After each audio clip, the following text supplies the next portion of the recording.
How's it going, guys? I'm Nick from theScore eSports. I'm staying next to Wildturtle after Immortals win to open up their 2016 spring LCS season. Turtle, how does it feel to get your first win and get that monkey off your back right away? It feels really good to win on Immortals, and it's just a new feeling for me because I feel like with Immortals we have a really good chance to go to Worlds, and I just love all the players on my team. So you said that the team atmosphere is really, really good on the team. Who is there? Did you sort of just click with the players immediately? Is there somebody that you sort of immediately became a friend with? I already know mostly people from, or like I knew Pope before when he was on CLG, and Adrian, he's a friend of mine. We sometimes go out, and I met Hooney at MSI and we were pretty good friends. And yeah, Rainover was a new one, but I really like him too. So obviously Hooney and Rainover came over from Fnatic to join Immortals. Now, they were obviously a pre-existing duo and very well known for their relationship between the two of them. How much did sort of that pre-existing connection inform how Immortals sort of came together as a team and your play style?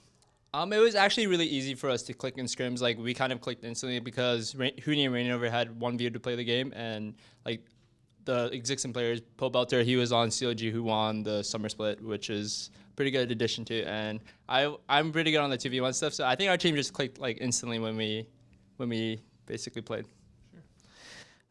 Now, your team, obviously, you said you clicked immediately, but I wanted to ask you about your communication structure since, not necessarily all of your players are known for being super vocal. Obviously, Rainover had a role in the communication on Fnatic. How does sort of the communication work out on Immortals as it is right now? Our shot calling is more of a democracy. Like, we don't really have a set shot calling. Like, we're not like Pope Belter, you're doing all this shot calling, and it's just not like that. We just have more of a democratic system, and we just bring up lots of ideas, and whichever sounds good in the moment, we just do it.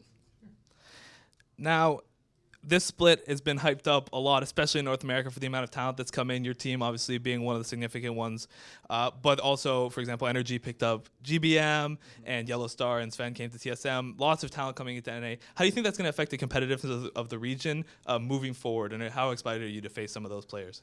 I think with all the new players coming in, this new split should be very competitive. So it definitely helps NA as a region.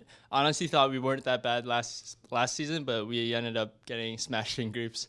And then I think NA as a whole region does have a competitiveness to be a really great region, but we just haven't been able to show it yet. Is there a player specifically that you've potentially scrimmed against? You've seen something that's really great from them, and you're looking forward to playing them on the stage to see if that transfers over?